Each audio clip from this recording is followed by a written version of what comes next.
Well, we've got 3 Steyr Pinzgauers. Steyr built Pinzgauers from '72 until 2008. The manufacturer changed to a different contractor in the 2000s, but that's kind of an aside. These models are all, we got a 75K, a 75K, and a 72M. And what that is you have the hardtop models were command trucks, that's the K. And then the M is a mensch, or a troop carrier. So these vehicles were built for militaries, obviously, and used by militaries all over the world. Largely the Swiss and Austrian, but they're used in South America. The U.S. military even used them a bit. So what powers them?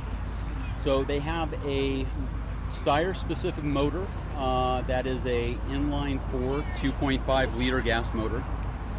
They were later, some using the same block, they later built some as 2.7 liters, which means you can rebuild them into a 2.7 now.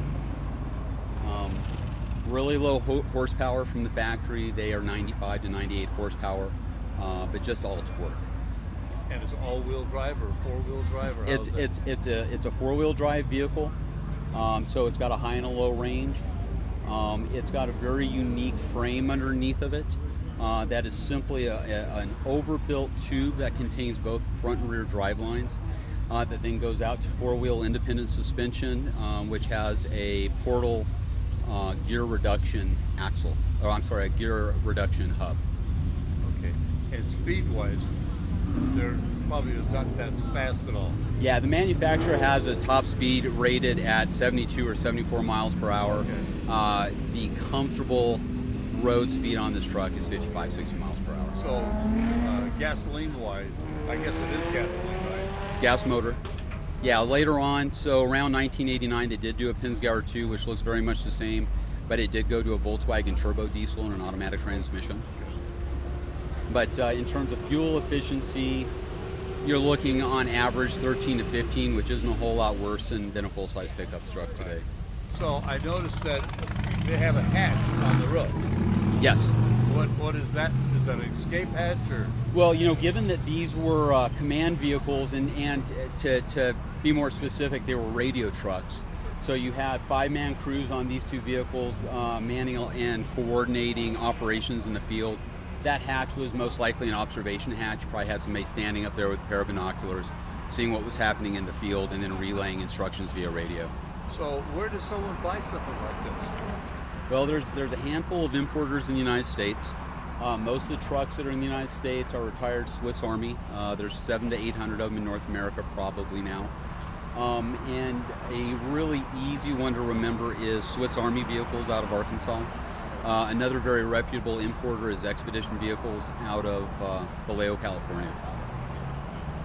I was noticing that the windshield is just a piece of flat glass. It is, and that's one of the first upgrades, is to get away from the plate glass that came from the military and get safety glass in there. Yeah. So, if someone were to buy one of these, what kind of money are they talking about? Well, there's always a handful for sale, and it kind of depends on if you buy one privately or buy one from an importer. It depends on what's available at the time. I still see them from $10,000 to $15,000 up to a freshly imported from an importer could cost you $25,000 to $30,000. And it also depends on the model. So you've got the hardtop command trucks, you've got the soft top troop carriers. They also come in a 6-wheel drive variant. Okay. So you have hardtop 6x6s, soft top 6x6s, ambulances. So there's a variety of models. So the price is going to fluctuate and be different based on what model you're looking at. So the unique thing is, I guess, their look and the functionality, and because they're a foreign vehicle, right? Yeah.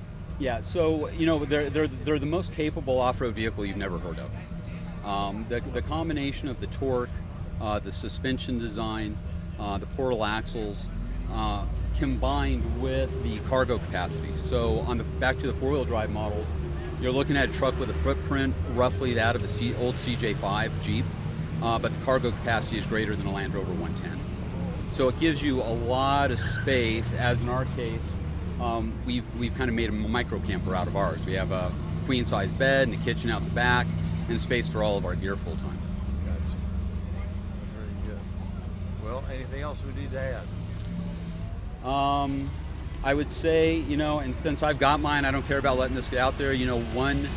One great secret about most of these trucks being Swiss that I tell everybody all the time is that the Swiss don't have a standing army. So they had these trucks, they wheeled them out into a field every other month for maneuvers, brought them back in, gave them regular service, and they retire them oftentimes with less than 10,000 miles on them. So they get over here, a lot of the vehicles that are here now are from the 70s and early 80s, but the mileage is low and the maintenance and upkeep is high. We're here at Celebrity Cars and Coffee, and you want to check these out, come on down. Perfect. Very good.